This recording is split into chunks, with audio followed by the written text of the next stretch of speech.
Bien, eh bien, bonjour à tous, bonjour à toutes. Bienvenue pour ce premier webinaire du Reprend de l'année 2023, voire même un premier webinaire tout court, puisque c'est la première fois que le Reprend organise ce type d'événement. L'objectif du réseau pathologie respiratoire agricole national, c'est d'accompagner les malades ressortissants du régime agricole souffrant de maladies respiratoires, les accompagner, mais aussi avec vous, les caisses MSA, trouver des solutions avec à la fois des outils, un réseau d'experts et des méthodes pour accompagner au mieux les personnes souffrant de ces maladies. Je suis Johan Martin, je suis coordinateur du réseau Reprend et à mes côtés se trouve Jean-Michel Lornay. Jean-Michel, bonjour. Bonjour, Jean-Michel Lornay, médecin du travail à la MSA et au Reprend. Exactement. Alors aujourd'hui, nous vous proposons un rendez-vous court, 45 minutes au cours desquelles nous allons parler de deux choses. La première, ce sera un cas clinique suivi par le réseau, un cas clinique proposé par une caisse avec qui nous travaillons depuis longtemps, et pour vous permettre de voir les atouts et les bénéfices du réseau avec la participation de tous les acteurs de la prise en charge. Dans un second temps, nous accueillerons Bruno Degano, le professeur Bruno Degano, pneumologue au CHU de Grenoble-Alpes et qui est expert universitaire, soutien du Reprend depuis sa création, et nous le remercions vraiment d'être présent aujourd'hui. Merci également à la MSA de Franche-Comté pour la mise à disposition des moyens techniques. Lolita Felpin, seconde coordinatrice du Reprend, se trouve à la réalisation et nous espérons que ce webinaire vous apportera, pour commencer, un certain nombre d'informations. Je vous l'ai dit au début, ce webinaire est le premier de l'année. Il y en aura 3 cette année. Et vous aurez la possibilité, à l'issue de la réunion, grâce à un questionnaire de satisfaction, de présenter et de proposer d'autres thématiques en lien, évidemment, avec les pathologies respiratoires agricoles. Cela va de soi.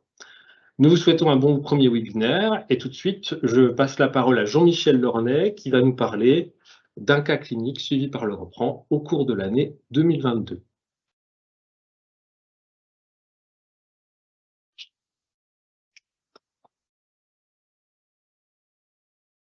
Alors, il s'agit d'un exploitant qui,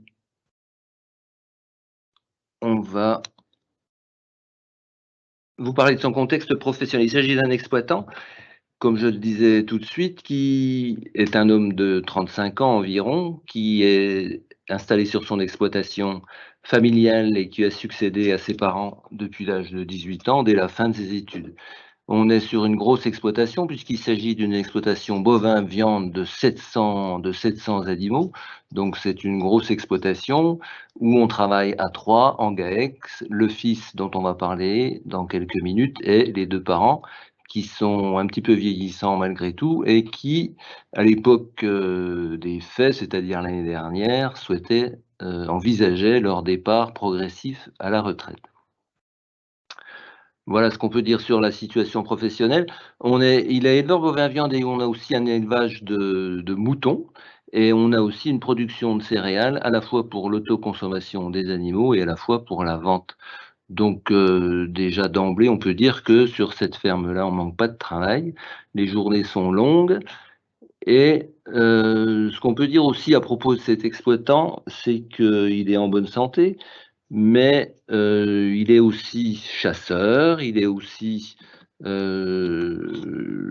jogger, il fait de la course à pied et au cours de l'interrogatoire, il nous apprend quand même que depuis ces dernières années, il se rend compte qu'il est un petit peu essoufflé à l'effort, qu'à la chasse, ça va pas aussi vite qu'avant et qu'au travail, il peut plus courir derrière ses génisses et donc il a décidé de marcher plutôt que de courir et que dans ses épisodes de jogging, il n'est pas aussi performant et ses collègues avec qui il court arrivent bien avant lui, mais tout ça sans forcément l'inquiéter, d'autant plus que c'est transitoire dans l'année et que l'été, ces signes respiratoires cet essoufflement a tendance à disparaître. En ce qui concerne sa santé, on peut dire que tout débute à l'occasion d'un accident du travail, parce que quand on a 700 animaux, les chances d'avoir un accident du travail augmentent un petit peu, et un beau matin, il s'est fait méchamment bousculer par une de ces bêtes, qui l'a amené à être hospitalisé en cardiologie pour un épanchement péricardique qui était bien évidemment responsable d'essoufflement et puis de douleurs thoraciques. Les pneumologues ont parfaitement bien soigné cet épisode de péricardite. Donc on a eu un retour au domicile assez précoce, sauf que quelques semaines plus tard, après ce premier événement, on a une quasi-décompensation respiratoire qui amène une deuxième hospitalisation, cette fois-ci en pneumologie, laquelle, au bout de quelques temps, émet l'hypothèse de l'existence d'une pneumopathie d'hypersensibilité, en tout cas, et peut-être bien d'un poumon de fermier. Tout ça parce que, à force d'examens complémentaires, d'interrogatoires, et peut-être aussi parce qu'il est tombé sur un jeune pneumologue qui avait une sensibilité rurale et agricole, on a assez rapidement pensé à l'existence d'une pneumopathie d'hypersensibilité. Et ce jeune pneumologue a emmené notre éleveur pour une confirmation diagnostique au centre de compétences des maladies pulmonaires, où évidemment, là, on a confirmé le diagnostic et c'est à partir de ce moment-là qu'on a parlé de forme aiguë et sévère de pneumopathie d'hypersensibilité type poumon de fermier. Donc cet homme-là a été pris en charge, il a été soigné dans les meilleurs temps et il a pu regagner son domicile avec un arrêt de travail de durée longue, comme c'est souvent le cas dans ce genre de situation de pneumopathie d'hypersensibilité un petit peu aiguë. Et aujourd'hui, il a un pneumologue qui est dans son centre hospitalier local et il est suivi de manière annuelle par le pneumologue du centre de référence. Voilà ce qu'on peut dire sur sa situation de santé, voilà ce qu'on a dit sur sa situation professionnelle et on peut parler pendant quelques minutes du signalement qui a été fait au reprend. Ce signalement, il vient justement du pneumologue, de la pneumologue du centre de référence, laquelle pneumologue dit, ben voilà, moi j'ai un agriculteur qui est sur le point de reprendre le travail, dans quelles conditions le reprend peut accompagner ce retour au travail. Alors dans ces circonstances-là, le tout premier travail qui est le nôtre est d'obtenir un consentement éclairé de la part du patient, parce que nous, le reprend, on ne peut pas faire quoi que ce soit sans ce consentement éclairé. Et le deuxième travail qui nous incombe est de remplir ce qu'on appelle dans notre jargon notre questionnaire long. Et ce questionnaire long, c'est généralement 1 heure ou parfois plus d'entretien au téléphone, bien évidemment, avec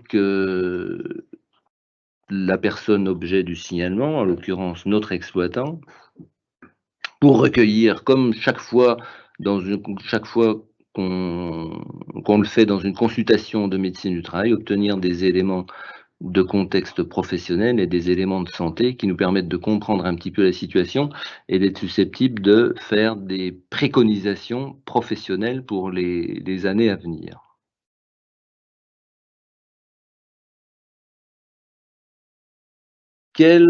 Donc au final, quelles préconisations, quelles pistes d'aménagement ont été proposées à notre exploitant?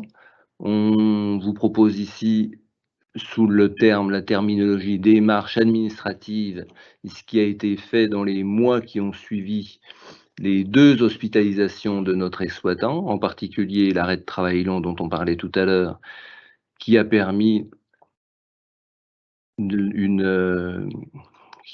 la mise au repos de notre exploitant et surtout l'éviction professionnelle, voilà, je cherche mes mots, l'éviction professionnelle, laquelle permet le refroidissement, si on peut dire, de la pneumopathie d'hypersensibilité. On a eu aussi, grâce à l'intervention du médecin conseil, une déclaration de maladie professionnelle et une reconnaissance de l'existence de cette maladie professionnelle, grâce aussi par l'intervention du médecin du travail, du service de santé au travail, et a été mise en route pour obtenir une RQTH, la fameuse reconnaissance de la qualité de travailleur handicapé auprès de la MDPH.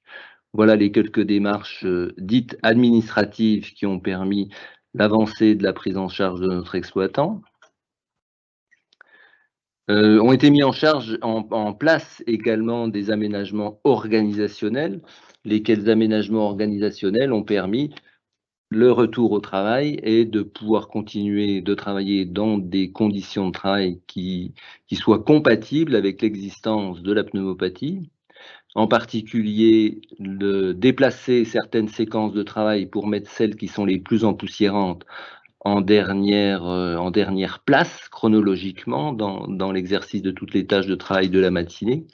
Quand on a 700 animaux et qu'on a un élevage de moutons, on peut imaginer que les séances de paillage sont quand même une grande partie de la tâche de travail de la matinée et que ça provoque un empoussièrement majeur. On a pu aussi, comme on est 3 sur le GAEC, 3 associés, on a pu modifier la délégation des tâches de travail entre les uns et les autres.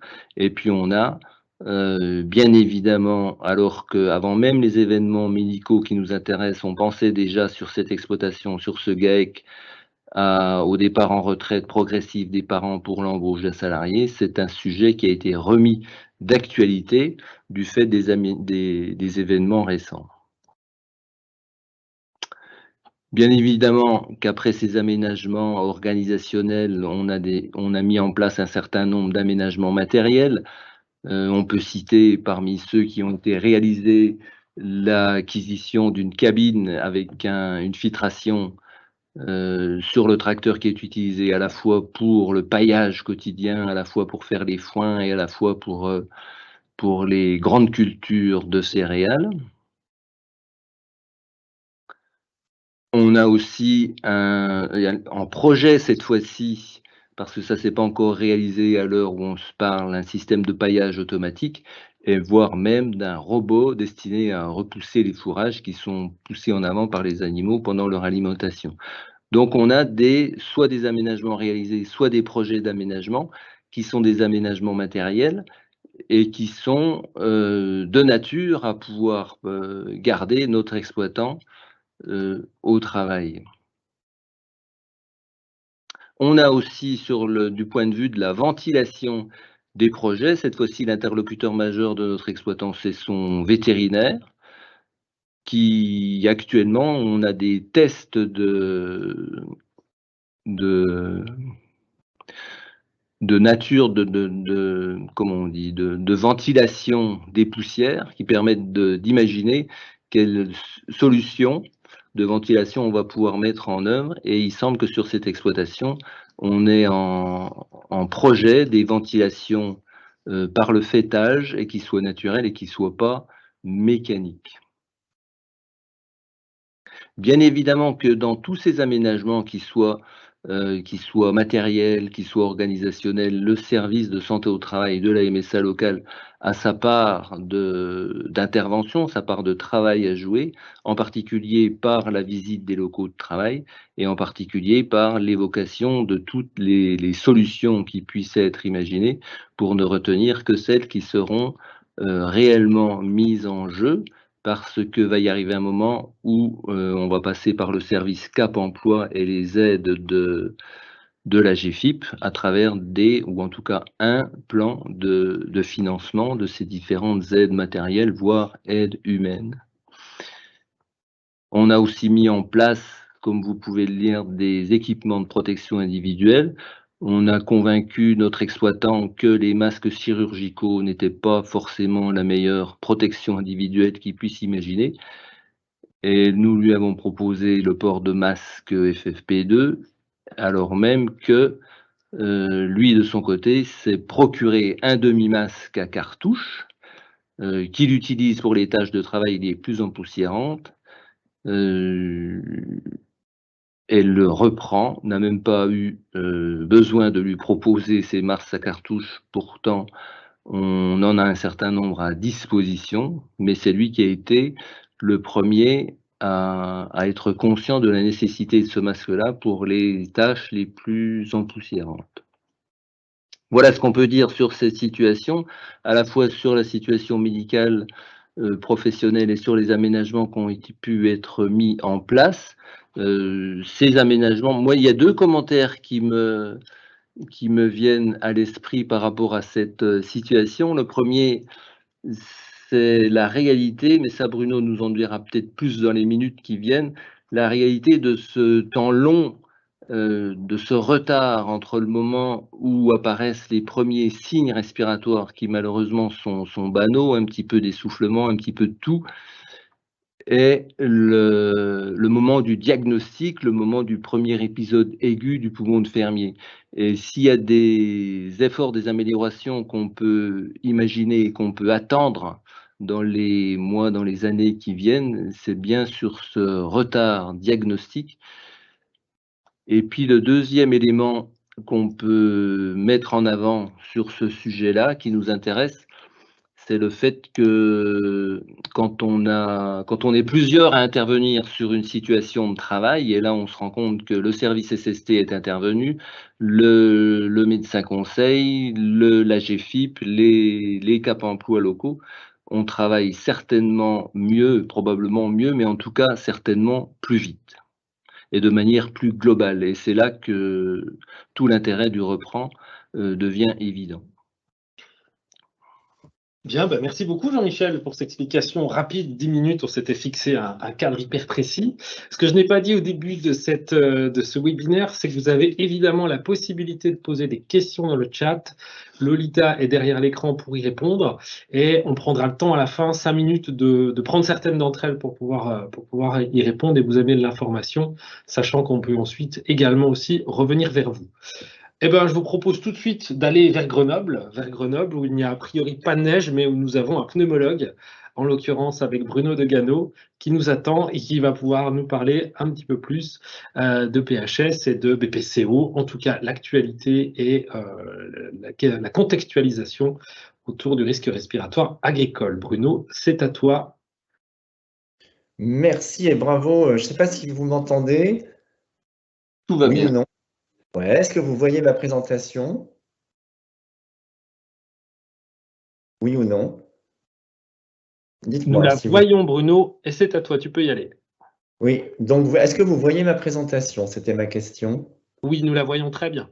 C'est parfait. Eh bien, je crois que j'ai plus grand-chose à dire après ce qu'a dit Jean-Michel, parce que je crois que tout a été dit. À l'heure où on a une médecine soi-disant très moderne, très connectée,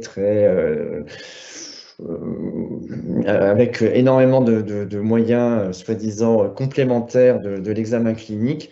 Moi qui suis donc pneumologue, prof de pneumo, j'ai été prof de physio à Besançon, je m'intéresse beaucoup à la recherche, y compris fondamentale, mais soyons simples, le retard au diagnostic, c'est une problématique d'interrogatoire, hein.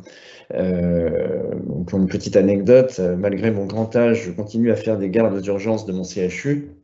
Et je reste impressionné par le fait que des patients qui sont aux urgences depuis 10, 12, 15 heures n'ont pas été vus par le médecin référent, alors qu'il y a déjà eu un scanner de fait, 15 prises de sang, etc. Donc soyons simples, et ça va être le message clé que je vais vous donner dans une vingtaine de minutes. Partons de l'interrogatoire et du contexte, restons extrêmement simples pour arriver à ne pas passer à côté de certaines pathologies, donc bronchopneumopathie chronique obstructive, asthme, qu'on va presque mettre dans le même panier, même si c'est évidemment très artificiel, et puis pneumopathie d'hypersensibilité, avec l'exemple dont vient de vous parler Jean-Michel. Juste encore une petite anecdote pour vous remettre un petit peu dans le contexte de cette problématique clinique. Il y a une dizaine d'années, quand Jean-Charles Dalphin, à qui bien sûr on pense tous quand on fait un topo sur les pneumopathies d'hypersensibilité en milieu agricole, quand Jean-Charles Dalphin, pneumologue à Besançon, m'avait demandé de comparer l'inflammation alvéolaire de patients avec des poumons de fermier, des PHS, et des témoins présumés sains à Parier, la plupart des témoins présumés sains, c'est-à-dire des patients, ou des sujets, pardon, des voisins, des gens qui travaillent dans la même ferme mais qui n'avaient pas de pneumopathie d'hypersensibilité quand ils sont venus faire leurs examens, une grande majorité avait une anomalie de fonction pulmonaire et ils avaient soit un asthme, soit déjà une BPCO. Et ça met le doigt sur la difficulté qu'on peut avoir à identifier, quand on n'y pense pas, des pathologies auxquelles les gens s'habituent au fil des années. Et donc, restons très à l'écoute des symptômes de nos patients pour leur faire des examens les plus simples possibles pour ne pas passer à côté de ces entités. Alors, BPCO, donc soyons factuels désormais au niveau des définitions. BPCO, c'est une maladie qui est caractérisée par des symptômes chroniques. Donc, ce sont des patients qui, de façon chronique, déclarent, quand vous les interrogez ou bien spontanément, soit une dyspnée, soit une toux, soit une expectoration, soit des sifflements dans la poitrine, mais ça, en gros, de façon perannuelle depuis plusieurs années. Et puis l'autre élément c'est un des messages clés de la présentation d'aujourd'hui, on ne peut pas parler de BPCO sans avoir fait au moins une spirométrie.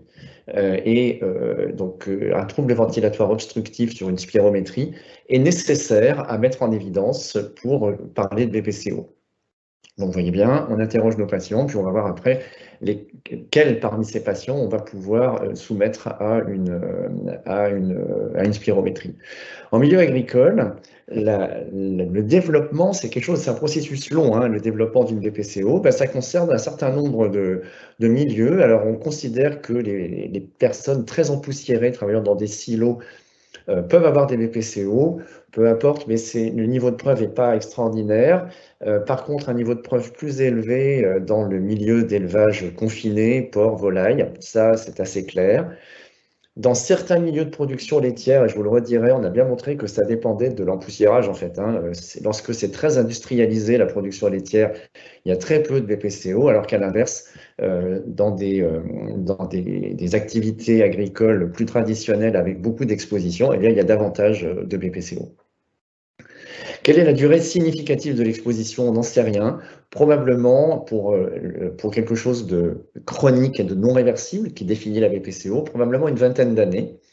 Mais je vous le redirai tout de suite après, il est probable qu'il y ait toute une période en amont, donc en gros de l'âge de 15-20 ans à 40 ans, durant laquelle les anomalies respiratoires sont encore réversibles. Donc ça veut dire quoi? Ça veut dire que si on arrive après 40 ans, on a des lésions pulmonaires qui définissent la BPCO parce qu'elles ne sont pas réversibles, elles sont fixées.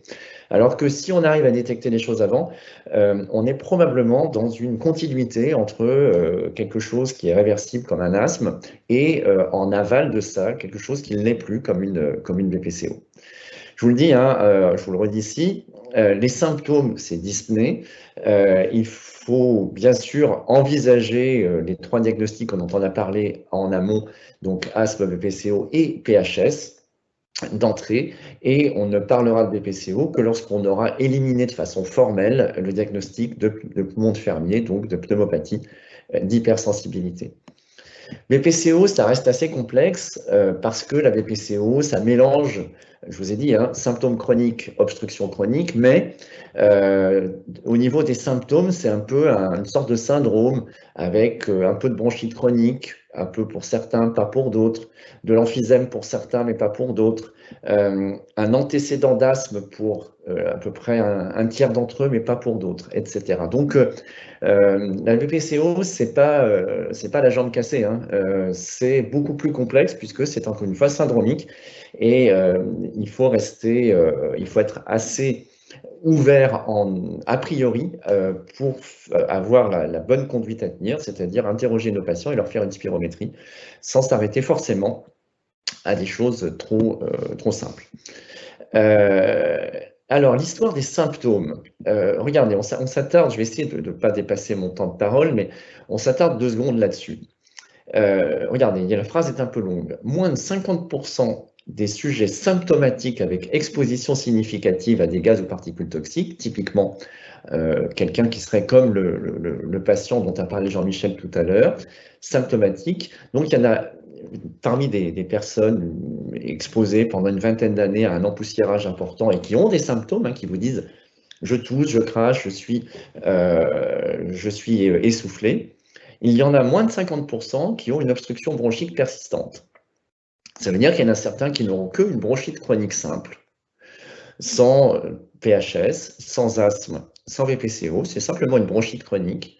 Donc, ça ne nécessitera pas de traitement ni corticoïde, ni bronchodilatateur, ni autre. Ces patients, donc les 50% qui n'ont pas de trouble ventilatoire obstructif, ne rentrent pas dans les 3 items dont on parle aujourd'hui, BPCO, asthme et PHS. Mais néanmoins, il y en a quand même la moitié qui ont soit l'un, soit l'autre. Hein. Donc, on est sur les symptômes ne sont pas spécifiques, c'est le message, de l'existence d'une pathologie telle qu'on les définit aujourd'hui, asthme, BPCO et PHS. Et regardez la phrase d'après, moins de 10% des sujets symptomatiques ont un TVO persistant si on ne part pas de l'exposition. Autrement dit, dans l'ensemble des sujets que vous êtes amenés à suivre dans le cadre de la MSA, c'est-à-dire pas uniquement des personnes très empoussiérées, hein, si on prend l'ensemble des affiliés de la MSA, seulement 10% des personnes qui vous rapporteront un symptôme auront une BPCO. Ça veut dire que 90% des personnes qui vous rapporteront un symptôme, si on ne tient pas compte d'une présélection par l'exposition, le symptôme sera rattaché à autre chose. Donc sédentarité, insuffisance cardiaque, post-Covid en ce moment, etc. Donc les symptômes, c'est très important, mais ils sont ni sensibles ni spécifiques. Je vous ai parlé tout à l'heure de la continuité asthme-BPCO. Donc effectivement, ce sont 2 entités qu'il est important de dichotomiser dans nos têtes parce que les traitements ne sont pas les mêmes. Hein. Grosso modo, on dit toujours à nos étudiants, le traitement de l'asthme, c'est la corticothérapie inhalée et l'éviction des allergènes. Le traitement de la BPCO, c'est les bronchodilatateurs, éventuellement la corticothérapie, mais pas toujours, et la prise en charge des comorbidités.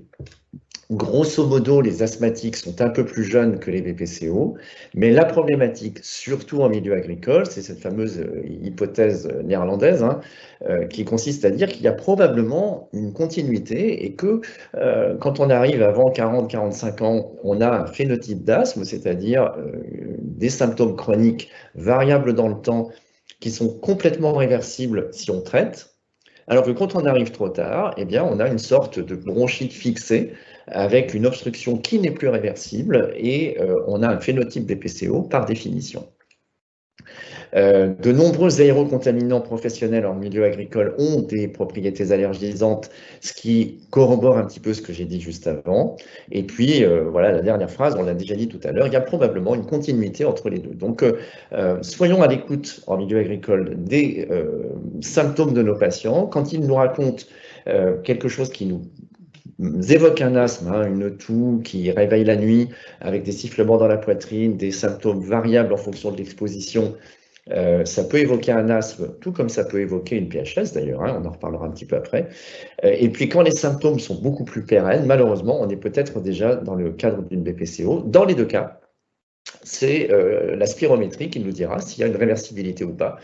Et si on arrive à normaliser la spirométrie, il s'agit plutôt d'un asthme et on mettra plutôt éviction plus corticoïde inhalé. Et si on n'arrive malheureusement pas à obtenir une réversibilité, on traitera les patients davantage comme une BPCO. Je vais aller un petit peu plus vite sur les tableaux d'après. Ça, c'est pour rappeler que lorsque, à l'inverse, on fait un dépistage, comme on a pu le faire, systématique, c'est-à-dire on fait une spirométrie pour tous les patients de la MSA qui venaient à un instant santé. Hein. Ça, c'était sur à peu près quelques centaines de patients qu'on avait fait ça, de sujets, pardon, qu'on avait fait ça.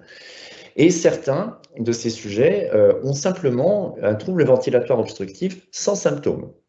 Et puis d'autres ont un trouble ventilatoire obstructif non réversible avec symptômes. Eh ben, c'est pas très étonnant, hein. Les patients qui ont un trouble ventilatoire obstructif et qui ne sont pas symptomatiques, le message est le suivant, hein, le tableau est un peu complexe, mais ils ont une fonction ventilatoire bien moins altérée que les autres. Cette assertion, c'est pour rappeler une continuité, c'est-à-dire le message là, de cette diapo, c'est de dire que les symptômes, ça reste compliqué parce que vous pouvez avoir dans votre population des patients qui ne déclarent pas de symptômes et qui malheureusement ont déjà un trouble ventilatoire obstructif. Donc ça rend effectivement la médecine, hein, c'est pas si simple, les choses un petit peu plus compliquées. Au niveau de la prévalence, là je vais aller assez vite aussi, la prévalence, y compris en milieu agricole, ça dépend non seulement de l'exposition agricole, mais de l'existence ou non d'un tabagisme. 2 critères diagnostiques sur lesquels je vais revenir mais très très vite après, et puis de la région du monde à laquelle on s'adresse. C'est-à-dire qu'en gros, si, là on est en France avec la MSA, mais si on s'adresse à des agriculteurs qui ont grandi dans la grande pauvreté, dans des milieux extrêmement polluer même à l'intérieur de leur maison, quand ils se chauffent avec des cheminées qui fument, etc. etc. Autrement dit, lorsque, dès leur enfance, ils ont un développement pulmonaire qui est altéré, ils ont davantage de risques de développer une BPCO à l'âge adulte que quand ils grandissent dans des milieux beaucoup plus favorisés comme dans nos contrées. Et puis les deux autres dernières phrases, c'est pour rappeler qu'en milieu agricole ou pas, le diagnostic de BPCO dans le monde, ça reste un vrai bazar, avec à la fois un sous-diagnostic, c'est-à-dire tout un tas de gens qui ont la maladie mais qui ne le savent pas, et puis un surdiagnostic, et le surdiagnostic, c'est pas surprenant, hein, c'est des patients qui ont un symptôme, et puis on s'arrête là. Et comme ce sont des fumeurs, ils ont un symptôme, on dit ils ont une BPCO. Et imaginez le patient de Jean-Michel Lornay de tout à l'heure, qu'il a présenté tout à l'heure, s'il avait été tabagique, on aurait très bien pu dire, ben voilà, c'est le tabac. Non, il faut forcément aller plus loin que le symptôme pour identifier une maladie et ce qui va permettre de la prendre en charge correctement. Mal prendre en charge une maladie, c'est, je vais plagier, hein, mais ça participe probablement au grand désordre du monde. Le critère diagnostique, j'ai pas le temps, je vais passer là-dessus. On a fait un certain nombre de travaux de recherche clinique sur lesquels je vais passer un petit peu plus vite que ce que je pensais aussi, pour rappeler que quand on fait de la recherche clinique, on peut avoir un certain nombre de résultats. Regardez une méta-analyse qu'on a faite avec Alicia Guillen, qui continue à travailler en épidémiologie respiratoire à Grenoble, dans un grand centre INSERM maintenant, et puis Jean-Charles. Regardez les résultats individuels de surrisque de BPCO chez des cultivateurs. Donc, il y a des études qui ont montré un surrisque, d'autres qui n'ont pas montré de surrisque. Et globalement, on a tendance à conclure à l'absence de surrisque de BPCO chez les cultivateurs, alors que quand on met en commun toutes ces données avec une méta-analyse, on identifie de façon statistique un surrisque significatif. Donc les choses sont ni blanches ni noires, hein. Il y a probablement certaines conditions d'exercice agricole qui sont associées à la survenue d'une maladie, alors que le même item, c'est-à-dire cultivateur dans d'autres contrées, comme la France, hein, ce qu'on avait fait avec Alicia, n'est pas associé à la survenue d'une BPCO. Donc la problématique, hein, de la relation entre emploi et exposition reste entière, et la relation emploi-exposition est peut-être variable aussi en fonction des régions, des pays et du mode d'exercice. Voilà, c'est un des messages de cette étude. Et puis on a un petit peu le même message dans une autre étude qu'on a faite grâce à la MSA entre 2012 et 2015, 2012 et 2015, pour le recueil des données. On s'est intéressé dans deux régions françaises, hein, la Bretagne et la Franche-Comté, à la prévalence et aux facteurs de risque de la BPCO chez des agriculteurs et des non-exposés, qui étaient en général des sujets qui travaillaient dans le tertiaire. Donc vous voyez, presque 4800 ou 4900 sujets quand même, c'est une étude pas inintéressante. La prévalence de la BPCO chez ces sujets qui avaient plus de 40 ans, hein, est d'environ 4,7% avec le critère habituel. Là, c'est pareil, je n'ai pas envie de regarder trop longtemps ces différents critères diagnostiques parce que ça complexifie probablement inutilement le propos. Mais voilà, globalement, si vous faites souffler tous les patients qui viennent vous voir dans le cadre de la médecine du travail, vous avez à peu près 5% de probabilité chez les sujets de plus de 40 ans de découvrir une BPCO, c'est-à-dire l'association d'un trouble ventilatoire obstructif non réversible et de symptômes. Et si on va un petit peu plus loin et qu'on différencie les professions agricoles, vous voyez qu'on n'avait pas identifié de surrisque chez les cultivateurs. Par contre, globalement, il y avait un surrisque chez les producteurs, enfin chez les éleveurs de bovins, et un surrisque important en élevage confiné. Et c'est ce que je vous disais tout à l'heure, hein, les choses sont aussi rendues complexes par le mode d'exercice. Il n'y avait absolument pas de surrisque chez les agriculteurs bretons, alors qu'il y en avait Où est-ce que c'est ici. Chez les éleveurs de bovins bretons, il n'y avait pas de surrisque, alors qu'il y avait un surrisque majeur en Franche-Comté, et probablement en raison du mode d'exercice. C'est comme ça, en tout cas, qu'on a interprété les données. L'empoussiérage étant beaucoup plus important en Franche-Comté qu'il ne l'est en Bretagne, avec des exploitations assez différentes. Alors, nous, en fait, finalement, quand on est face à un patient qui nous déclare des symptômes, qu'est-ce qu'on va faire comme examen de fonction? Alors, certains d'entre vous ont peut-être entendu parler du PICO-6. Certains d'entre vous ont peut-être entendu parler de l'association entre un questionnaire et puis un PICO-6. Certains, on vient de parler de spirométrie. La spirométrie, elle peut être rendue un petit peu plus difficile de réalisation avec une bronchodilatation. En gros, qu'est-ce qu'on peut essayer de proposer? Donc, on a analysé nos données pour essayer d'identifier les sujets en milieu agricole, c'est-à-dire les sujets de la MSA, qui seraient susceptibles d'être redevables d'une spirométrie. Et en gros, voici les items que l'on a retenus. Des sujets qui ont un antécédent de maladie respiratoire. S'ils en ont un, ils ont plus de probabilité d'avoir une BPCO, et donc on leur donne des points quelque part sur un questionnaire pour dire ouais, il faudra peut-être leur faire une spirométrie. Sans qu'on y a un IMC plus bas, et moins de 25, donc vous voyez 25, on a intérêt à être un petit peu rond pour éviter le diagnostic de BPCO. Ceux qui ont une dyspnée, oui, on a intérêt à leur faire une spirométrie. Ceux qui sont des hommes plus que les femmes, ceux qui fument, le tabagisme reste le principal facteur associé à la BPCO, y compris en milieu agricole. Ceux qui ont plus de 65 ans, et vous voyez que là, on arrive probablement après la bataille, puisque après 65 ans, on va éviter les complications, mais on ne va pas pouvoir éviter la survenue.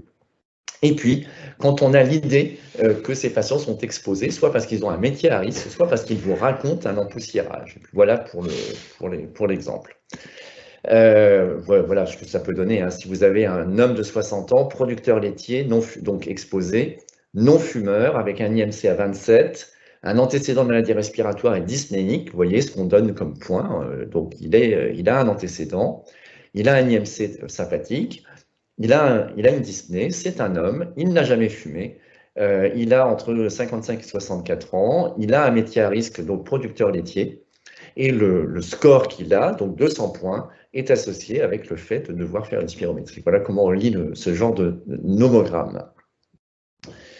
Sans transition, la PHS, donc la PHS qui est une autre entité qui va se manifester avant tout par une dyspnée, mais je ne sais pas si ton patient Jean-Michel avait ce type de symptômes, mais ça peut être un peu plus bruyant, c'est-à-dire que les patients ne rapportent pas toujours, mais ils ont souvent une fièvre. C'est la pneumopathie d'hypersensibilité dans sa forme aiguë. Ça peut ressembler à une pneumonie infectieuse, assez bruyante parfois, donc parfois une fébricule, mais parfois une fièvre plus importante.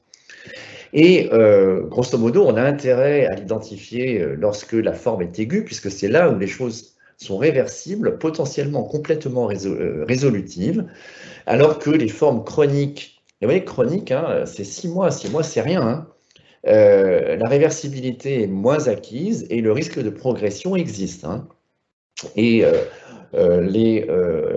comment on va pouvoir, outre avec l'interrogatoire, savoir qu'il s'agit d'une forme aiguë ou chronique, on aura entre autres des éléments sur le scanner. Alors autant pour ASPVPCO, c'est clinique et spirométrie, autant pour la PHS, c'est clinique, spirométrie souvent normale, ou en tout cas qui ne donne pas de renseignements.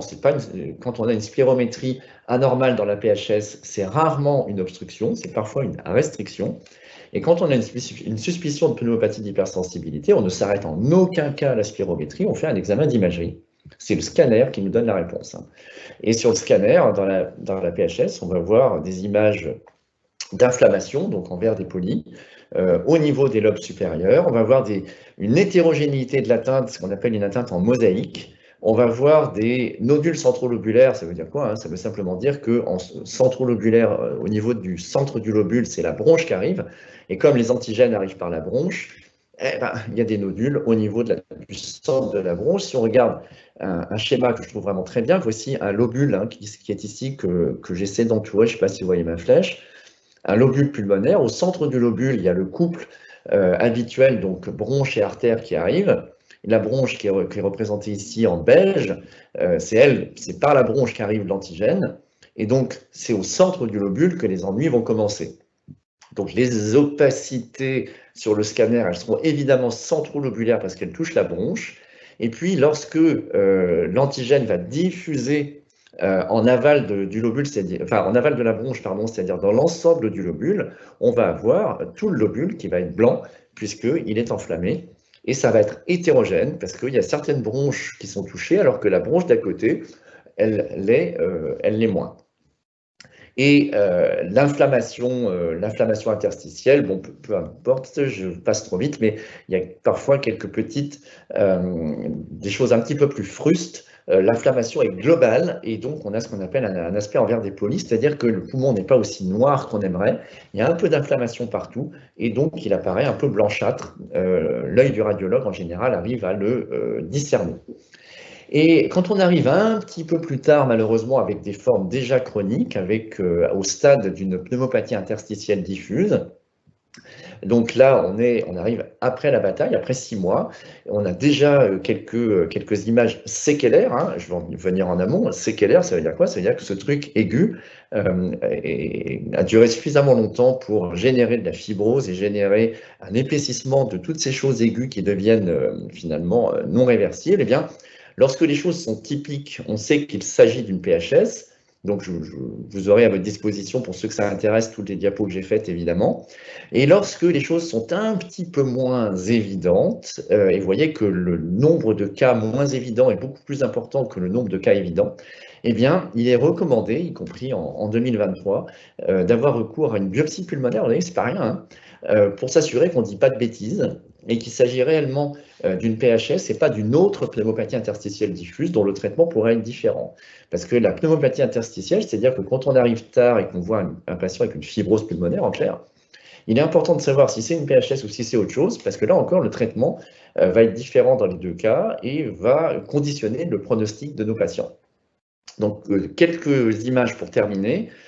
Voici donc des images de formes chroniques fibreuses de PHS. Ça ne fait pas très envie, hein. On a très envie de faire comme a fait Jean-Michel tout à l'heure, c'est-à-dire d'arriver assez tôt chez nos patients. Sinon, il y a de la fibrose, il y a de la distorsion pulmonaire. Ça touche plutôt la partie centrale du poumon, plutôt les apex, sachant que là, dans cette forme-là, les choses sont déjà pas mal abîmées. Là, on a une forme chronique de PHS.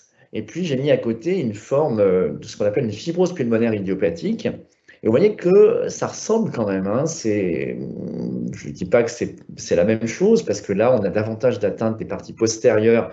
Et là, les parties postérieures sont un petit peu plus préservées. Mais dans ces cas-là, il arrive que quand l'anamnèse n'est pas claire, on peut aller jusqu'à faire une biopsie pulmonaire. Voici encore un autre exemple de forme chronique fibreuse de PHS.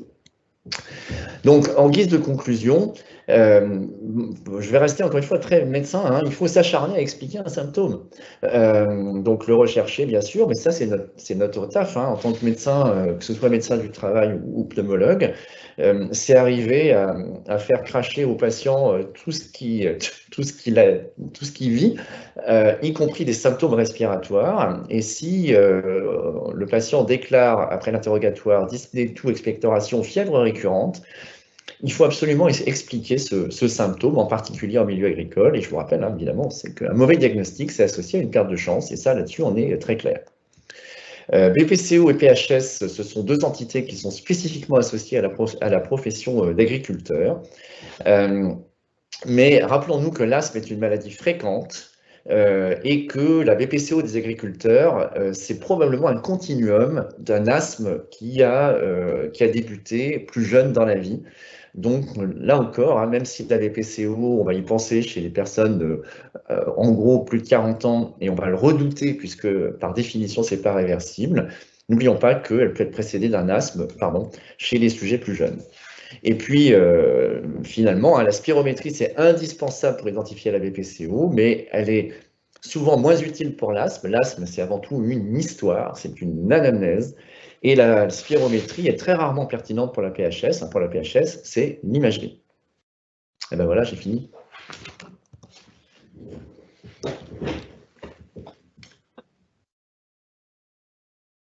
Merci beaucoup Bruno pour cette intervention passionnante. On avait eu l'occasion de t'entendre au Congrès de médecine du travail à Strasbourg sur ces sujets-là. Là, on t'avait demandé si possible, de résumer en 20 minutes ce que tu avais pu nous dire en plus d'1 heure la dernière fois. Donc, merci beaucoup pour cette intervention. Il est 9h45, on vous avait promis de terminer à l'heure. Ce que je voulais vous dire, c'est qu'on va prendre le temps quand même de quelques questions qui ont été posées dans le chat derrière. Mais rassurez-vous, si vous avez quelque chose à faire, ce webinaire est enregistré et vous pourrez assister en replay à la réponse aux questions. Alors, je prends dans l'ordre qui ont été posés peut-être par ordre déchronologique. Gaëtan nous demande quelle est la place de la DLCO dans le DIC de PHS. Ça, cette question s'adresse sans doute beaucoup plus à Bruno. Alors, l'idée, c'est de dire que, c'est une très bonne question évidemment, merci Gaëtan. Dans l'ASP et la BPCO agricole, la DLCO est toujours normale. Et quand un patient est symptomatique et qu'il a une DLCO altérée, surtout s'il est non-fumeur, hein, la probabilité d'une PHS sera élevée. Néanmoins, alors pour faire encore plus simple, si on a un accès facile à la DLCO, c'est un argument fort en faveur de la PHS. Si on n'a pas un accès facile à la DLCO, pour diverses raisons, on va directement sur l'imagerie. Très bien, merci beaucoup, c'est précis. Thierry nous demande quid des traitements phyto et de la participation des sensibilisants très fréquents dans ces produits à ces pathologies pulmonaires. La question des phytos qui revient régulièrement, effectivement. Alors là, c'est une super question parce qu'encore une fois, quand on dit que les cultivateurs ne sont pas à sur-risque de maladies respiratoires, asthme, BPCO, PHS, il y a très peu d'études. Hein. Voilà, nous, ce qu'on a fait en France, c'est de dire qu'il n'y avait pas de sur-risque de BPCO. Hein. La méta-analyse dit pas tout à fait la même chose, donc je pense qu'il faut rester, n'être ni alarmiste ni complètement rassurant. Et puis se rappeler qu'on n'a pas du tout parlé de cancer bronchique aujourd'hui, hein, et que toute une autre partie de la recherche a concerné en milieu agricole la relation entre les phytosanitaires et le cancer en particulier bronchique, et que là il y a un signal fort. Mais la réponse n'est pas du tout claire pour ce qui concerne l'association des phytos et des 3 maladies dont j'ai parlé aujourd'hui. Pour le cancer, c'est plus clair. Merci. Alors une question peut-être qui s'adresse plutôt à Jean-Michel Lornay, puisque Céline nous demande s'il faut proposer, dans le cas clinique qu'on a pu observer tout à l'heure, faut-il proposer une surveillance aux autres associés ou salariés de l'exploitation qui sont exposés au même empoussièrement, Jean-Michel? Une surveillance, si on parle de surveillance médicale, peut-être pas, puisque, encore une fois, Bruno va nous dire que si jamais ils sont non symptomatiques, une surveillance médicale n'est pas forcément appropriée. Mais ce qui est sûr, c'est qu'on peut imaginer une surveillance professionnelle cette fois-ci, et puis une protection professionnelle accrue, pourquoi pas, bien sûr que oui. Alors, ce qu'on sait, c'est que, en particulier, tout ce qu'on a fait avec Jean-Charles dans une autre étude, c'est que pour ce qui concerne en particulier BPCO, asthme et pour PHS, c'est trop rare pour qu'on puisse avoir la réponse. C'est pas l'exposition qui fait la maladie. C'est la réaction individuelle qui fait la maladie. Alors là encore, je pense qu'on se rejoint avec Jean-Michel. L'idée, c'est de dire que si effectivement, au sein d'une même famille, on a la même exposition, on a aussi probablement la même ambiance génétique et qu'on a peut-être une même susceptibilité à une exposition importante. Mais réellement, au niveau empoussiérage, ce n'est pas l'exposition qui fait la maladie, c'est la réponse individuelle. Merci pour ce complément. Une question de nouveau de Céline qui nous demande si les matériaux de substitution à la paille ont-ils été envisagés chez cet exploitant. Elle donne l'exemple du sable, de la dolomie, le miscatus, etc., qui se développent dans les filières élevage en général. Clairement, à ma connaissance, sur ce cas bien précis dont on a parlé ce matin, on n'a pas évoqué de matériaux de substitution. Non, on aurait pu, effectivement. Et enfin, une dernière question. Est-ce qu'il y a une recherche du contaminant allergène, agent bactérien, dans le cas de cet exploitant dont on a parlé tout à l'heure? À ma connaissance, là aussi, il n'y a pas eu de recherche qui a été faite, mais peut-être que Bruno peut nous dire si recherche ou non, c'était justifié ou pas en fonction du contexte? C'est probablement un mauvais rapport qualité-prix d'essayer d'identifier l'agent spécifique. Je pense qu'une approche pragmatique est beaucoup plus intéressante et l'idée, c'est d'arriver à trouver une solution pour que les patients n'aient ni symptômes, ni évolutivité de la maladie. Et quand on suit ce genre de patient, toi, le tien, Jean-Michel, il est jeune et je sais pas si, je pense qu'il va s'en sortir, mais on voit la photo que j'ai mise au début, hein, c'est chez moi en Haute-Maurienne, et un des gars qui était à l'école avec moi, qui a donc 55 ans, a une PHS qui a été diagnostiquée avec beaucoup de retard et pour diverses raisons, il n'a pas réussi à mettre en place les mesures d'éviction qui empêchent la progression de sa maladie. Et même si on avait identifié le ou les produits dans le cadre de sa ferme très traditionnelle auquel il est allergique et qui explique la progression de sa PHS, ça ne changerait rien. La seule chose, la chose pragmatique à faire, c'est d'arriver à trouver la protection, donc ce que tu disais tout à l'heure, hein, faire gaffe aux fringues, hein, donc pas de vêtements contaminés à l'intérieur de la maison, parce que ça, c'est un point clé. Il suffit d'avoir quelques poussières dans la chambre et puis c'est bon, on se fait une poussée de PHS. Pas d'exposition, il faut mettre des masques, il faut, etc., etc. Donc l'identification, c'est pas ça qu'il faut viser. Très bien. Merci beaucoup. Eh bien, écoutez, je pense qu'on a fait le tour des questions qui étaient posées. On a un complément de la part d'une MSA qui, je pense, a reconnu le cas que nous avons évoqué, qui nous dit que ce cas sera effectivement étudié en équipe reprend locale, puisque vous le savez, il y a des MSA qui ont constitué des équipes reprend, des compétences autour des pathologies respiratoires quand ils y sont exposés, et avec lesquelles on est en appui pour apporter de la compétence, du conseil et de l'accompagnement.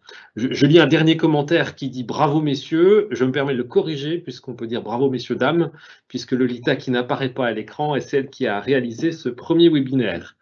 Écoutez, il est 9h52, on vous propose de clôturer là. Merci beaucoup Bruno pour ton intervention. Merci beaucoup Jean-Michel également pour cette première qu'il était pour nous. Et on vous donne rendez-vous pour un prochain webinaire au cours de l'année. Vous aurez l'information, le programme détaillé. Et n'oubliez pas, si vous avez du temps pour répondre à notre petit questionnaire, ça nous permettra de nous améliorer pour avancer dans ces questions-là. Merci beaucoup et on vous souhaite une bonne journée. À bientôt. Merci à tous. Bonne journée. Ouais, merci, bravo, à bientôt. Au revoir.